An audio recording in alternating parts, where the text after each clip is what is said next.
Alright, are we emotionally ready for this trailer? No, we never will be though, so we'd better crack on. Lies! Yeah. Arse. How would anybody who's been in one house since the Regency know what a hotel is? This is just bollocks. And they didn't do the pushing out window. No. I wonder why. Well. Yeah, they've done cop.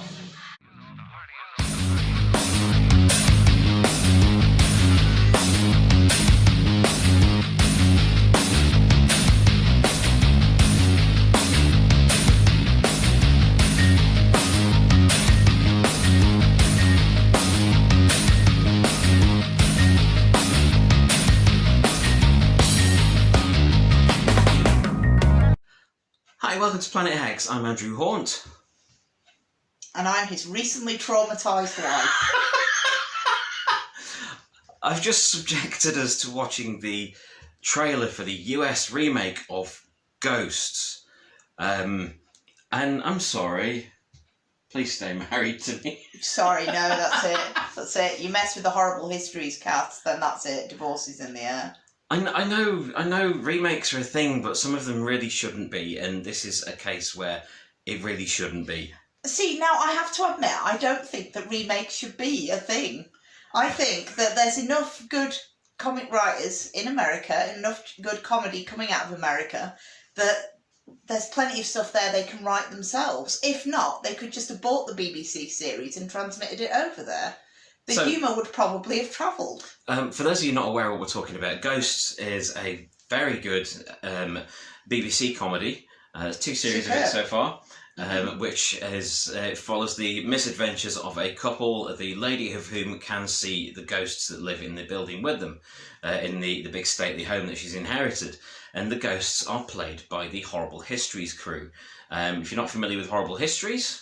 You want to tell about Horrible Histories? Horrible Histories is a CBBC series based on the books by Terry Deary, which are supposed to be all the bits of history that are too gory or too gross to be taught at school. Certainly, all of my children have enjoyed the Horrible Histories series because it took the format of basically a sketch show, and they are very, very funny. And the movie as well. Yeah, there's the movie as well. There's been a stage show too. It's been a really successful brand, but partly because the cast write the sketches themselves, and they are very, very funny. And it had the cast of, was it like 6 or 7 of them? I can't thereabouts, yeah. Playing most of the characters, a la Monty Python. That sort of thing, but it's an educational show which is really funny, which is absolutely packed full of gross out moments that kids lap up. Well, I do anyway. So that was not a nice image to have in my head. No. What did you say that for, you brat? You said it. But the Horrible Histories group, they wanted to do something a bit more grown up, so they made Ghosts, and they write it as well. They did write it, yeah. Yes. And, 2 series of 6 episodes each. I should have really looked that up before I started. Thereabouts. Sure. I think all the Horrible Histories cast have been in other things, pretty much. Yeah. And almost all of them are now recognisable faces from TV. They did recruit Lolly Adefope to be Kitty, my favourite character. Oh, Kitty's great. She didn't appear as a regular cast member in Horrible Histories, although she's a well-known comedian and she's been in many other things. But, one of the great strengths of the UK version of Ghosts, which for any US viewers out there, I do recommend that you watch that first before watching the aberration that will be foisted upon you by CBS. Sorry, CBS. Why am I sorry? I'm not sorry. Don't be sorry. They did the crime. They don't deserve your One of the great things about the BBC version is the chemistry between the Horrible Histories crew that made it is so obvious and is carried over so well that it works beautifully, and they come across as a bunch of ghosts who have spent hundreds of years together. But that thing we watched was not good, and Alison and Mike are wrong. It's all wrong. Alison doesn't seem as lovable. Or Mike. They both... Alison and Mike are the couple who inherit the house, Button House. and it's Alison who can see the ghost following an early accident. Which is different. Which is different. They've changed that too. Alison in the BBC series is quite irritable. She's very assertive. She's quite irritable. She's extremely funny. She's played by Charlotte Ritchie, is it? I think Charlotte Ritchie, yeah, I think it is as well. Who's been in absolutely shed loads of things, and she was marvellous. And her husband, Mike, is played by Kyle Smith-Bino. He's also been in loads of things. He's also excellent. Oh, he's so good. And he's lots and lots of fun to watch because he can't see the ghosts and he doesn't really understand what happens. He kind of has to make his peace with it. Alison is much more irritable. Mike didn't really come across as anything. Not what in the trailer? No, I mean, the character has the capacity to be a bit of a cipher because by default, he's kind of the straight man. Yeah. He can't see the ghosts. He doesn't understand what they're doing. He's never in on the action. But the British Mike is so He's wonderful. relatable. He's relatable, you know. He is relatable. I just want to sit in bed and eat my trifle and go sleep. And instantly it cuts in with the trifle, fast asleep. He's asleep, not the trifle. And just his little ways. He has little ways. Like when... I don't know if this is included in the US one because we've only seen the trailer, thankfully. When Mike goes downstairs underneath Button House to try and fix the gas, to try and fix the boiler. Yeah. And because he can't see the ghosts, there are plague ghosts downstairs in the basement, he's just singing to himself. Little songs as you do. Daddy gonna fix the boiler now. And then realises he doesn't know how and says, YouTube gonna show Daddy how. And meanwhile, the ghosts from the plague pit are giving him helpful advice. They've lived so long next to the boiler, they know exactly what he needs to do. Oh no, only Mike Daddy. can't hear them. Oh no, Daddy, you're doing that. You need to prime that at the inlet valve. But it's all quite low key. It's a bit self-deprecating, and yet there are, while it is hilarious, there's also some extremely brave TV in there. There's some incredibly brave episodes, like in the second series with the Captain's episode. Yeah. In the second series, the episodes are more based around an individual ghost, where you find out more of their background and their history. Not all of them. Not Some all of them are. In fact, no, there was no Kitty. There should have been Kitty. I feel there should always be more Kitty. And actually, it strikes me that actually it might be helpful to go through who the ghosts actually are.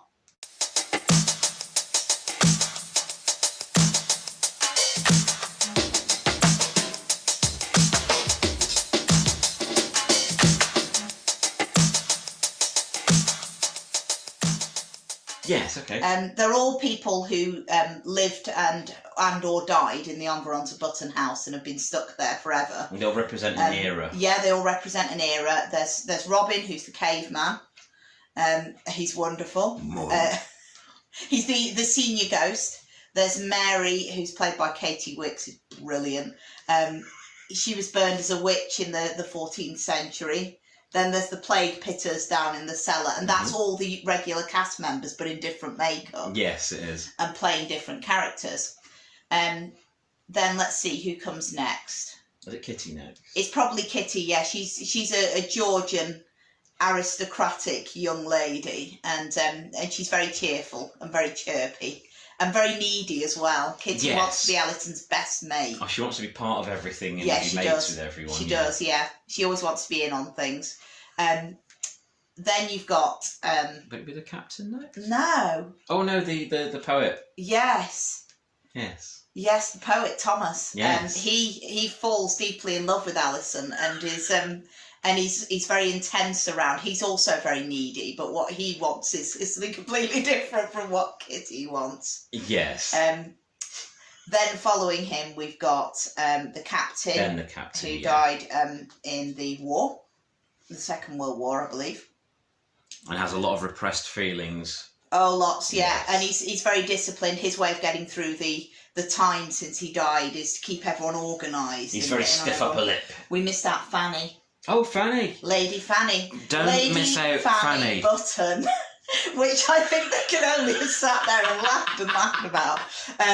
Lady That's about Fanny, a midnight sort of creation, isn't it? It is, definitely. But it does provide a reliably recurring joke. Fanny's exposed! Yes, Yes, and so- she is the Edwardian lady of the house who discovered her husband in a compromising position, whereupon he pushed her out of the window, which she nightly reenacts. Ah! With a big scream. Yeah, exactly. And she also is very sort of...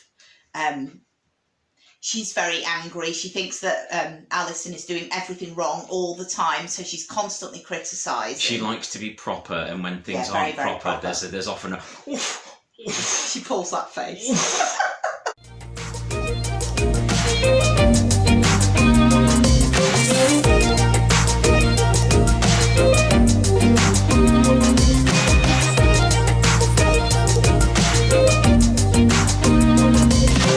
reaction. Following that, let's see who else Is it we've Pat got. after her? Yes, Pat and Julian. Pat is lovely. Pat's We from love about Pat. 1984 or so? Yeah, Pat's from the 80s. All his cultural references are from the 80s. He's a scout leader. Yeah. He's the one with the arrow through his neck. And then there's Julian. Julian, an MP who died in disturbing and compromising circumstances. With no with trousers. no trousers on. Pants, but no trousers. So, of course, he's doomed to eternity just with no trousers on. Mm-hmm. Unlike Mr. Cockout on the American Yeah, one. so just to go back to If what that we was his saw name, I'd from the give him a point for trailer. that. From what we saw from the trailer, the Julian character not only has no trousers on, but nothing on his lower half at all. There was definitely some pixelating going on there. Seems very brave to do I as didn't an see actor. Kitty. There was the flapper lady, but I'm not sure if that's I think Kitty. that's meant to be Kitty. Yeah, there was a 1920s flapper. I think she is likely to be the Kitty character. But conversely, while the Alison and Mike characters are more intensive, they're rushing around, it's a lot more high octane. They're a bit more She was much ditzy. more relaxed. Mm. And the point of Kitty is that actually she drives a lot of the excitement around the place. There's because no Kitty's always caveman. excited. He's a Viking. Yeah, they've got the Viking is what's standing in for Robin, because when you set it in America, you've got to have what people would understand as being uniquely American ghosts. So you've got the Jazz Age flapper, Yeah. you've got the Viking, you've got there's a Native American ghost. Mhm. Only one, mysteriously. I'm sure from what I saw in the trailer that there's more ghosts than in the UK one. We'd have to see it again and count them. I don't and I'm not sure I want can to. put myself through that now. Yeah, I think one thing that we've missed as well is that Pat, the scout leader with the arrow through his neck, very obvious how he died, is a very, very endearing character. He's sweet. Oh, he's lovely. He wants to be sort of part of everything, and he wants to say hello, and he wants to talk to people, and he doesn't You ever... wouldn't mind being haunted No, by you him. wouldn't. You wouldn't, because he's such a companionable little presence. You know, you would never... He would never be mean or unkind. And in fact, he never is mean or unkind in any of the episodes. What they've replaced him with is a sort of fussy little guy. Yeah. A fussy, skinny sort of little guy who's clearly picked up on all Pat's fussiness, but without his warmth. Well, yeah, he did have quite a jolly feel. I think jolly. He was very jolly. Yes, he was very jolly. To it, like when in the scene at the start of the series where Alison confronts the ghost. What do you want? And it comes to Pat, and she says, "I just want to say hello." And she went, "Right, hello." And he says, Oh, hello. Yeah, that is a great piece, I think. It's a good set piece because you get to see what all the ghosts actually want and how they're going to react to these newcomers. I can't see it working as well as the UK one. I am biased because I am looking at this from a UK perspective, and I have a great love for both series of the UK version, and remakes of UK stuff always kind of They falter. They don't go down so well. Red Dwarf, the IT crowd. Steptoe and Son, they did. That Yeah. didn't go down particularly well. They did Till Death Do Us Part. Yeah. They had The two Office. goes at Faulty Towers, neither of which succeeded. I know The Office, the American version of The Office was a big hit, and many people liked it, but the original version of The Office was 2 series and like 3 Christmas specials or something, 3 short specials. It still went on too long for me. And the American one was like 10 seasons. Yeah, that's probably why when a lot of people talk about The Office now, even in the UK, they sometimes mean the American one.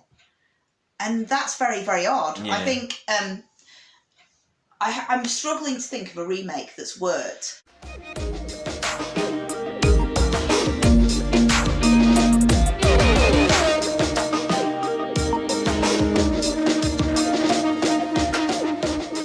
But my view, before I ask you, Okay. my view is that it's not that I'm against people borrowing from other cultures, but I do think that if these programs work well in their own culture, it's worth watching them and enjoying them. Yeah. Just like as kids, we watched American films and we didn't know half of what was going on. We had no idea why they were all always at summer camp. We didn't know Americans didn't get holidays. What's the problem? But yet we didn't know.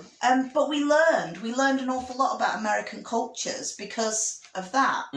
Because of seeing that, we understood more. Obviously, you don't get, a huge amount of a range of cultures. It's always a bit narrow, but you learn more stuff by not expecting things to come into your own sitting room. I'm expecting it to be a lot more bombastic as well, because Ghosts, it's for all its quirks and the ghost parts and there's some of the makeups on like the plague victims are quite horrible, and there's some really quite tough situations in there. But it's quite low key. It's quite low key and self-contained, and I'm just concerned it might get a bit crazy and go too far. I think definitely there was a lot of slapstick, a lot of running about, and a lot of farce. And I'm not against farce. Fawlty Towers was farce, and that was comedy gold. But effectively, Comedy gold. Effectively, though, when we look at that, we risk missing what's at the heart of Ghosts as it stands here in the UK, which is heart and pathos and just a lot of emotion, a lot of repressed emotion. I think you see that most when you see the ghost backstories being explored, and you see how there's some faint touches of tragedy here and there. There are. But I think that makes the comedy more effective. Yeah, but it's done with love. These people, Ghosts at its heart is basically a flatmate comedy. Yeah. You're stuck in a room full of people that you don't like and didn't choose, but you have to live with them. You have to find some way of accommodating yourself and their selves to what you can all live with. So at base, there are lots and lots of premises like that. It's just that this one involves ghosts.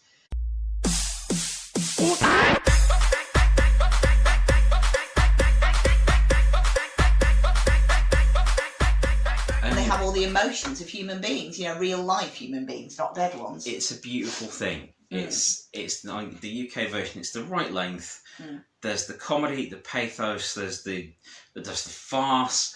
There's some nice character progression where the ghosts become part of the family dynamic. And Alison and Mike become part of the ghosts family dynamic, even though Mike can't hear or see them. He is aware of them, and they try and help. The episode with the burglars. That's one of my favourite episodes. In which the ghosts help Mike realise that there are burglars. Alison is out. The ghosts can't communicate with Mike, just like he can't see them, he can't hear them, and he can't respond to anything that they do. So without Alison, there's literally no way of the two sides communicating with each other. The house is broken into, and the ghosts have to try and wake Mike, no mean feat, warn him, and help foil the burglary. All of which they do with some admirableness and only a few trip-ups. But they do get around it. They do. That's one of my favourites. That's one of my personal favourites. That and the captain's origin sort of origin episode. Oh, the tragedy. Which is just beautiful. But yeah, I don't see this having quite the same effect on a viewer, and I am biased because I love the original, but all I see is people watching this and thinking, why was this popular? Why was this popular? I'm not sure if the humour will translate in the same way, and I worry that a bad reputation for a remake will rub off badly on the original. I can't see that happening at all. I think that's probably the last of their worries, because apart from anything else, nowhere in the trailer does it credit that this was previously a BBC series. Original, which frankly I think is a bit cheeky. It's none of those things. So yeah, that's a bit much, frankly. That's basically a lie. And if you start with a lie, where do you end up? I mean, there is some really good shit remake, obviously. There is some really good US TV at the moment. I know you're not a fan, but Brooklyn Nine-Nine is really consistently entertaining. That's a favourite. And I don't see why originality can't be promoted more. There are so many creators and actors and writers and people that have great ideas for something new and original, and I think that's what people want more than dodgy remakes. Yeah, I think the trouble with remakes really is the idea is that you're trading on something that has already been popular. It's a safe bet. Something this has worked elsewhere, it might work for us. The trouble is that in this case, what they seem to have done, and bearing in mind that I'm judging on a just over 2-minute trailer here, but it was shit. But yeah, what they seem to have done here is to have taken all the bits that made it successful, altered it slightly, then a bit more, then played everything up, and then they'll wonder why it fails. It'll fail for the same reason as Payne's Place failed. Because Faulty Towers is Faulty Towers. When they sent the original over, that worked. Well, but yes, Payne's it Place would. sank without trace, didn't it? So, in conclusion, we will eagerly await the third series of Ghosts on the BBC, and I don't think we'll be watching the CBS one, do you? Well, I'd rather have my eyes poked out with forks, but it's up to you. Anyway, go watch the BBC version of Ghosts. I'm completely judging a 2-minute trailer. It doesn't look good. That is what they put it out there for? It is. Yes, watch the BBC version. Also, if you go and look at the trailer for the US version of Ghosts, read the comments underneath, because some of those are comedy gold as well, and we'll tell you everything you need to know about why you shouldn't watch it. Thanks for watching. Bye.